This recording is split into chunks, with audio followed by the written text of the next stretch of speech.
he do anything wrong? No, of course they didn't. I mean, I think we need to remember that anti-Semitism and racism in its generality is a societal problem, not an issue, exclusive to the Labour Party. And indeed, the Labour Party has a proud tradition of standing up to racism down the ages. But I do feel, that this issue is being shamelessly hijacked by a number of individuals, which undermines, I think, efforts to address anti-Semitism. And of course, Jeremy's perfectly at liberty to attend a private function in his own constituency. But, some of the comment, interestingly, on Twitter from prominent members of the Jewish community to the criticism has been pretty withering, I've got to say. I mean, Michael Rosen, for example, tweeted in response to the criticism, and this is what he said: "Oh, tell me, what kind of Jew should I be?" And David Schneider said, "Boo, Corbyn needs to get out and meet some Jews. Corbyn spends Passover with some Jews at Judas. Boo, not those Jews." I mean, it's just absurd that he's being criticised in this way. I mean, of course, look, absolutely, of course. There's no reason why anybody, simply because of the religion to which in which they were born, that they should have any particular political viewpoint as opposed to any other. However, given the battles that the party is facing over this, given the storm of protests, given what leading Jewish community members have been saying, given what your own Jewish Labour MPs have been saying, was it a politically wise decision for Jeremy Corbyn to attend this event last night in a professional or an individual capacity? Was it? Well, did it show good, sound political judgment?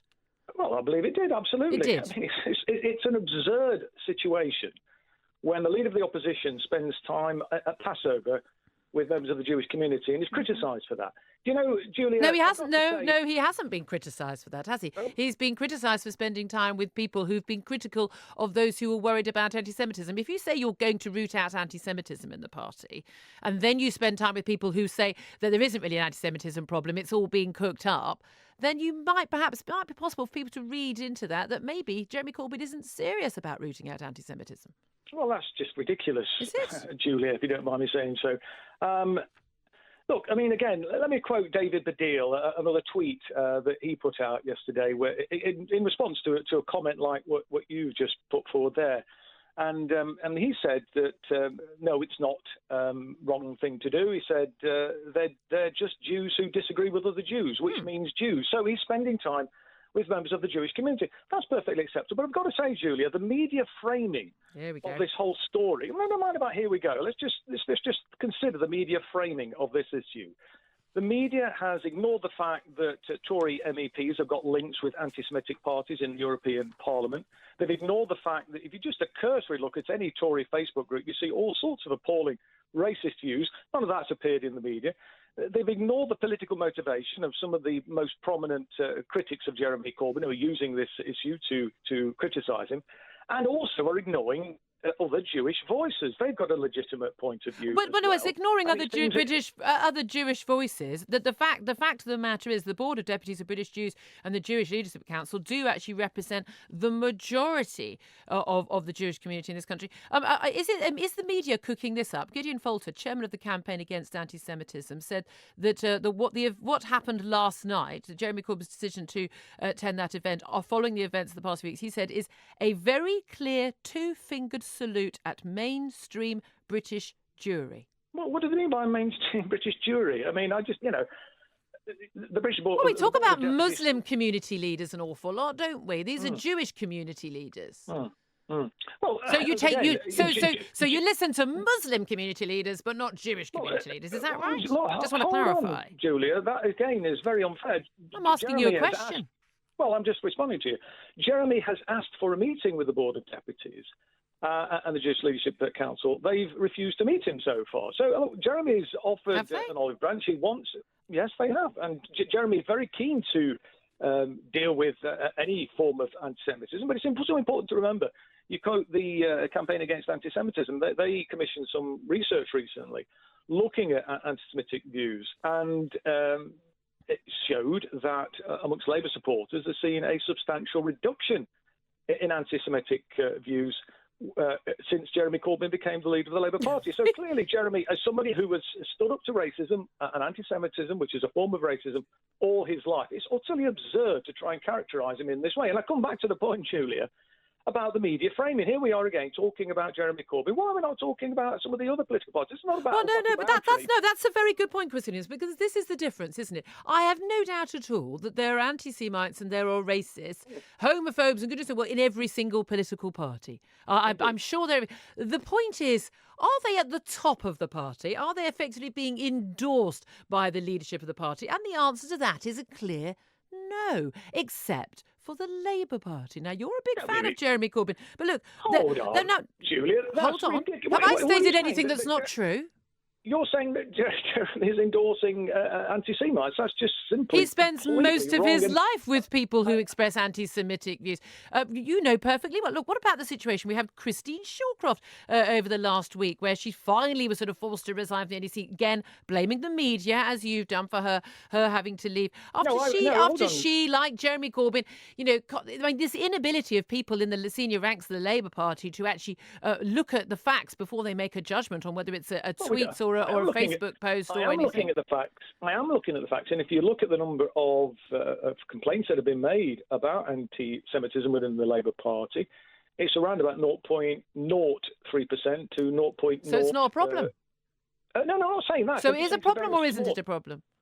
Well, clearly, anybody who is expressing anti-Semitic views within the Labour Party is unacceptable. But, I think as well. Are they? We need to. Yes, and I think we also need to be honest with you, look at the Chakrabarty review talked about the need for there to be a lot more training on this issue. I think sometimes people, and again with the advent of social media, sometimes people express themselves in ways which are offensive, and they're not necessarily meaning to be offensive. I'm not sure most people need training not to be anti-Semitic. No. Hold on, Julie. I think sometimes the way people express themselves, for example, in relation to the activities of the Israeli state, which is often where a lot of this kind of stems from, where people end up, uttering anti-Semitic views or writing anti-Semitic tropes.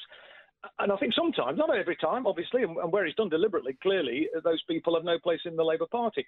But, over the weekend, as you will have probably seen, there were around 15 or 16 Palestinian protesters who were massacred by the Israeli military. And, sometimes people express their horror and disgust at the right-wing Israeli government's actions in inappropriate ways, and that is something that needs to be addressed. Yes, here's the thing. I don't endorse a lot of the things the Israeli government does, Chris. But what I find fascinating, and I think a lot of people listening right now find fascinating, is the obsession with the hard left of the Labour Party with Israel.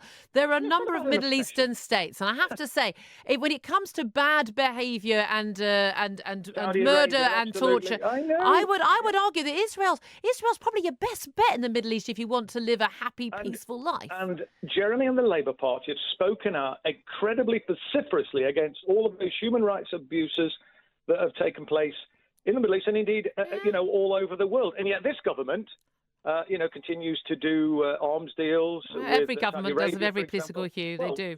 Well, indeed, and this is what they need to be looking at. So, okay, let me take this back. Let me bring this back to you, Chris. Move beyond the fact that it's this is just an issue with the Labour Party, when in fact, yes, there is a minority of people in the Labour Party have expressed anti-Semitic views. It is a very much a minority activity within the Labour Party. You say that, but I follow a number of people on Twitter who are prominent Jewish commentators. They are inundated on a daily basis, as are many Jewish Labour MPs, Luciana Berger and others, inundated on a daily basis by with tweets, vile, nasty, racist, anti-Semitic tweets, and almost to a man and a woman, those tweets are from people who describe themselves as Corbynistas. Describe themselves. Why do they think their views are endorsed by Jeremy Corbyn? Well, one, there's no evidence that these are Labour Party members. Two, we've seen some evidence. Why do they think their views are endorsed by Jeremy Corbyn? Well, you'll have to ask them, Julia. I do not know. But listen, you've got this abuse online. Absolutely, it's appalling. And there's all sorts of abuse which goes on online, none of which is acceptable. Jeremy has spoken out that on numerous occasions about it too. But we've got some evidence, which I was looking at last night, for example, where we know that there are some fake accounts being created. It's all a media conspiracy, isn't it? Hold on a minute. Just a minute, Julia. Stop interrupting me, please. Just look at the facts. There have been some some Twitter accounts have been created. It may be more than a few. I mean, I've seen some evidence of this myself, which are fake accounts purporting to be Jeremy Corbyn supporters in order to indulge in this abusive behaviour. But I come back to the point. Where's the evidence that these are Labour Party members? Okay, let me ask you this. Labour Party members, if there are evidence, let me finish the point. If there's evidence that they are Labour Party members, action will be taken. Action will be taken swiftly against anybody who has been accused of anti-Semitic behaviour. They've either been suspended and then they've either subsequently... Except only a few days ago, Christine Shawcroft was arguing for somebody not to be suspended from the Labour Party, even though they were denying the Holocaust happened. Let me finish the point, Julia. Some people have been accused of anti-Semitism. They've either been suspended or expelled. And some of them have been proved. Because obviously there are some false allegations as well. As for Christine Shawcroft, she was unaware that the individual concerned had circulated a document that was the reason they were suspended. No, so why no. Just a minute. They were suspended because they had allegedly expressed anti-Semitic views. She was unaware. There's no allegedly about it, is it? No. Well, listen, there has to be a due process.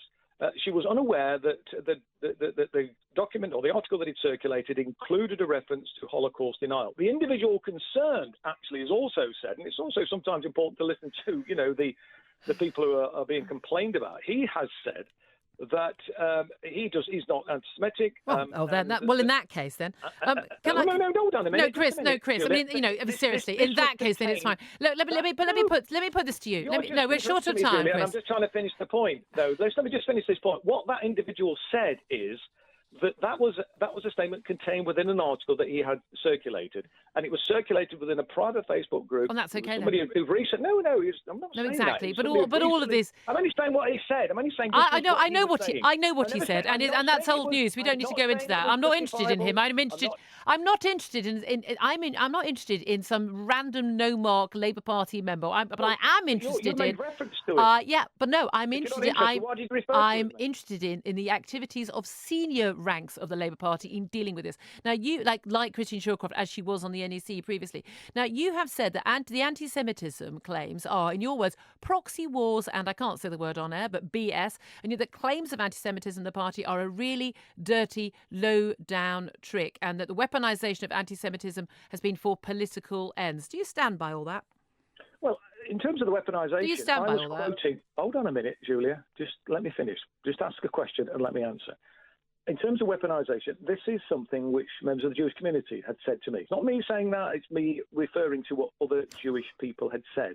And I've made the point that in terms of the media framing as the Labour Party having a particular problem with anti-Semitism is completely wrong and unfair. And the media is certainly not doing its job when it is completely ignoring anti-Semitism as a societal issue, anti-Semitism in other political parties, ignoring the appalling abuse and anti-Semitism that you'll see on any Tory Facebook group. I mean, why is it that these so-called investigative journalists who spend the time poring over a Facebook group? Why don't some of your Labour members go and find all these anti-Semitic comments on these any Tory Facebook group? Well, why don't you find those? You give me a call. I'll talk about it on air. Journalists have been poring over it, thousands and literally thousands, if not millions, of comments online. Why do you think that is? Came up. Why do you think that is? That they did. No, well, obviously because it's all a political conspiracy. Well, I never said it's a political conspiracy, but it's pretty clear that they're focusing on. And well, Julia, it's not just me saying this. This is many eminent academics have written a letter to The Guardian to make that. Well, you say eminent. Point. They're academics. They're mostly in media studies, to be fair. I don't think they are eminent at all. Well, that's a bit of a dismissive. Yes, it is. It might say. Well, don't use words like eminent about people who aren't eminent. Well, I think they're more eminent than you, let's put it like that, when it comes to issues like this. I'll live with being below the ranks of a media studies professor. Well, yeah. I'm not sure they're necessarily all media studies, and it's again part of the media framing to kind of dismiss any criticism. Julia, why don't you kind of lift your eyes above the horizon a little bit? Let's actually work together to tackle the scourge of racism and anti-Semitism in society. Recognise that this is a societal problem. Recognise that there is anti-Semitic behaviour in all political parties. Well, no, and Chris, in the Labour I'll Party. do a deal with you. Chris, I will do a deal with you. You identify some anti-Semitic comments made by people in the Tory party, all the Liberal Democrats, Greens, whatever. I will put that on air, we'll discuss it on air, and we'll expose it. You find it, we'll expose it. But the reality is, the reason why the media are focusing on the Labour Party is because that's where they are finding it.